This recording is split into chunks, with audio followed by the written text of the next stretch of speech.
Welcome, splendid viewers, to Science and Spirituality on Supreme Master Television for the third of a three-part series on near-death experiences, or NDEs, featuring a leading expert in the field, Dr. Jeffrey Long. The nonprofit Near-Death Experience Research Foundation was founded by Dr. Long, a radiation oncologist from Louisiana, USA, and his wife in 1998, and serves as a platform for people from all walks of life to share their personal NDE stories with the public by submitting them online at the Foundation's website. Over 1,000 near-death experiencers from all age groups, races, and religious backgrounds have documented their stories at the website. Dr. Long has discerned 9 common themes from these recorded experiences. He says that these similarities constitute 9 lines of evidence that, taken together, are conclusive proof for the existence of an afterlife. It is astounding to me the wisdom and knowledge that near-death experiencers sometimes are aware of. It's as if all of a sudden in the unearthly realms they have a sense of knowing how the universe works, how it all fits together. Unfortunately, when they return to Earth, they often, in fact, typically find it very difficult to articulate their knowledge. A good example of that is one near-death experiencer who said that universe of knowledge that he had during his near-death experience, when he returned to his earthly body, it was like trying to hold an ocean of unearthly knowledge in the teacup of his earthly brain. And so as a result of that, when they're again interacting with something infinite and having that type of infinite wisdom, it's just simply not reasonable to think that those of us in the finite earthly existence are going to be able to remember and assimilate and understand all of that infinite knowledge. A commonly reported feeling among near-death experiencers is a desire to not return to the body after stepping into the afterlife. Dr. Long has documented the different reasons people have cited for returning to the physical realm. When there's a discussion about returning to their earthly body, the near-death experiencer generally doesn't want any part of going back to their earthly body. They feel that intense peace, connection, love, harmony. They feel they're a part of that unearthly heavenly realm, and they want to stay there. The most common reason that they ultimately decide, if you will, to choose to return to their earthly body is, number one, because loving relationships, especially family relationships, seem to be very, very important in terms of what they need to learn. Important lessons about love and relationships are one of the major reasons that people ultimately choose to come to Earth. Another important reason is that they come to their return to their earthly body because they have lessons to learn. In other words, they realize that there is an important things that they need to learn during their earthly existence. There are important lessons that apparently can only be learned here on Earth in an earthly existence. And that is so important that they're willing to leave the beauty and wonder of a heavenly realm to return to Earth. A lot of times you hear either they're told it's not your time yet, you have to go back. That's a very common phrase. Yeah, Yes. and many near-death experiences will have the phrase, it's not yet your time. And there seems to be an implication in that statement that there's a time when you are ready to return to the earthly realm, or unearthly realm, that heavenly realm permanently. There's a time when your earthly life really should end. What seems to be important is that you have finished learning the lessons that you need to learn during your earthly life. In fact, near-death experiencers will often say, being in that earthly existence is actually a gift. It's actually a part of their overall spiritual development that they've had that opportunity to come down to Earth and to live their existence here. Despite the large and growing body of scientific evidence for the reality of near-death experiences, some have suggested alternative explanations for people's accounts, such as that they are mere hallucinations. Dr. Long now addresses one of these alternative theories. The skeptics, they try and explain the near-death experience by the lack of oxygen to the brain. Can you describe what happens when we have a lack of oxygen and how that's different from a near-death experience? One of my favorite skeptical explanations, if you will, of near-death experience is hypoxia, which means decreased oxygen in the blood. But many of us in our life have had hypoxia. We may become severely short of breath. We may be experiencing suffocation for a whole variety of reasons.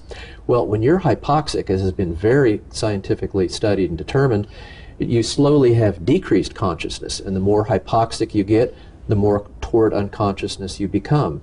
And finally, when you've been hypoxic or you have a low enough blood oxygen level, you're actually completely unconscious.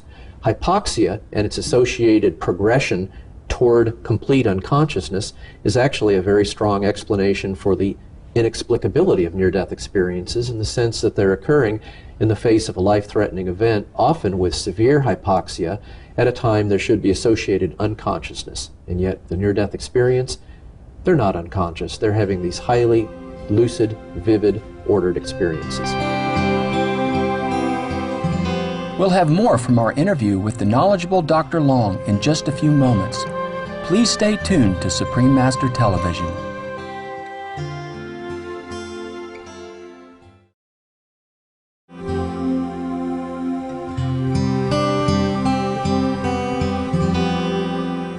Welcome back to Science and Spirituality on Supreme Master Television. According to Dr. Jeffrey Long's book, Evidence of the Afterlife, The Science of Near-Death Experiences, those that have undergone a near-death experience report remarkably similar aspects of their experience, regardless of their age group, religious background, or culture. One of the lines of evidence Dr. Long has advanced as proof of the afterlife is what he calls lucid or crystal clear consciousness. This is defined as alertness when one is considered clinically dead and is a state that is not able to be explained by medical science. Yes, can we elaborate on Sure. lucid consciousness? The great majority of people that have a near-death experience, even though every physical test and clinical observation indicates that they're unconscious or clinically dead, at that time they're having a highly lucid experience. And in fact, one of my study survey questions asked, what was your level of consciousness and alertness at the time of your near-death experience? About 76% of near-death experiencers said their level of consciousness and alertness was actually higher than that of their earthly everyday life. And that's medically inexplicable. I mean, clinically, if you go to any dictionary on earth, unconscious means no consciousness. That means no ability to have a conscience, remembrance during that time that you're unconscious. And yet, consistently, essentially every single near-death experience, at the time that they're unconscious, that's when the near-death experience is occurring. Yes. And that there is no possible medical explanation for. One of our survey questions asked near-death experiencers if their experience was dreamlike in any way. The question was deliberately worded for them to give an affirmative yes response if there was any part of their near-death experience that was in any way like a dream. And essentially, uniformly, the response to that question was not just no, but absolutely no.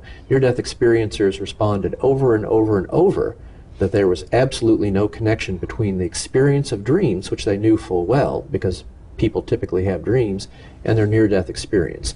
The near-death experience is not fragmented. Yes. It's very clear. Right. There's no, it's not blurred. It's not confused. I It's got not it. that sort of thing. Yeah. For virtually all other types of pathological conditions of human consciousness, that is dreams, maybe hallucinations, it may be even psychotic episodes. Typically in other types of altered consciousness, the flow of the experience is fragmentary, and that can happen in other types of pathological altered consciousness as well. But you essentially never see that in a near-death experience.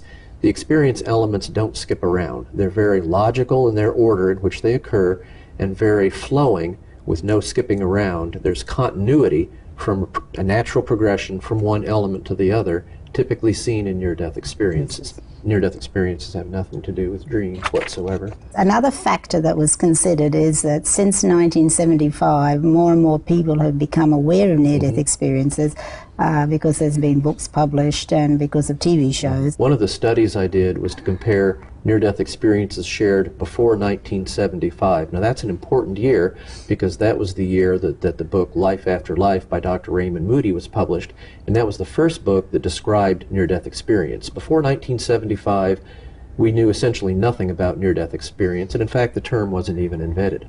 But as part of my study, I looked at near-death experiences that occurred prior to 1975 and compared them to near-death experiences that occurred after 1975 and compared the elements of the experience. They were essentially absolutely identical between the two groups. So that tells me, as a scientist, that it doesn't make any difference when your near-death experience occurred, if you'd even heard about near-death experience at all. Near-death experiences seem to be constant, whether or not there's any possibility you've ever even heard of near-death experience. There seems to be no suggestion whatsoever from my research and from that study that if you've heard of a near-death experience, that will alter what you share about your near-death experience at all. And also you mentioned in the book that about 66% of people who had a near-death experience had never even heard of a near-death experience that's true. before that. Surprisingly high. Yeah, yes. We had a surprisingly high percentage of my near-death experiencers surveyed, about 2/3, indicated that at the time of their near-death experience, they didn't even know what a near-death experience was. They'd never heard about it. And yet, they have typical near-death experiences just like all other people, even those that have heard about near-death experience. So once again, further strong evidence that it makes no difference whether you've heard of a near-death experience or not heard about a near-death experience. That isn't going to change the elements of what occurs during a near-death experience at all.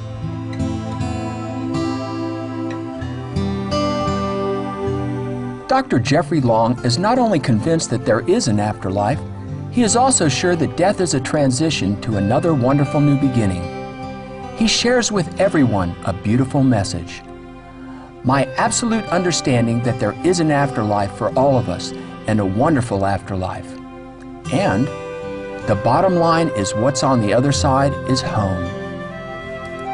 Our deep thanks, Dr. Jeffrey Long, for your insightful work that is showing the world through the lenses of science that death is not the end of the road, but the start of a new journey for those who cross to the other side. We wish the Near-Death Experience Research Foundation the very best in its future work in this fascinating area that blends science and spirituality. For more details on Dr. Jeffrey Long, please visit www.nderf.org. Dr. Long's book, Evidence of the Afterlife, is available at www.amazon.com. Respected viewers, thank you for your company today on Science and Spirituality. Next is Words of Wisdom following noteworthy news. May the grace of heaven always be upon us.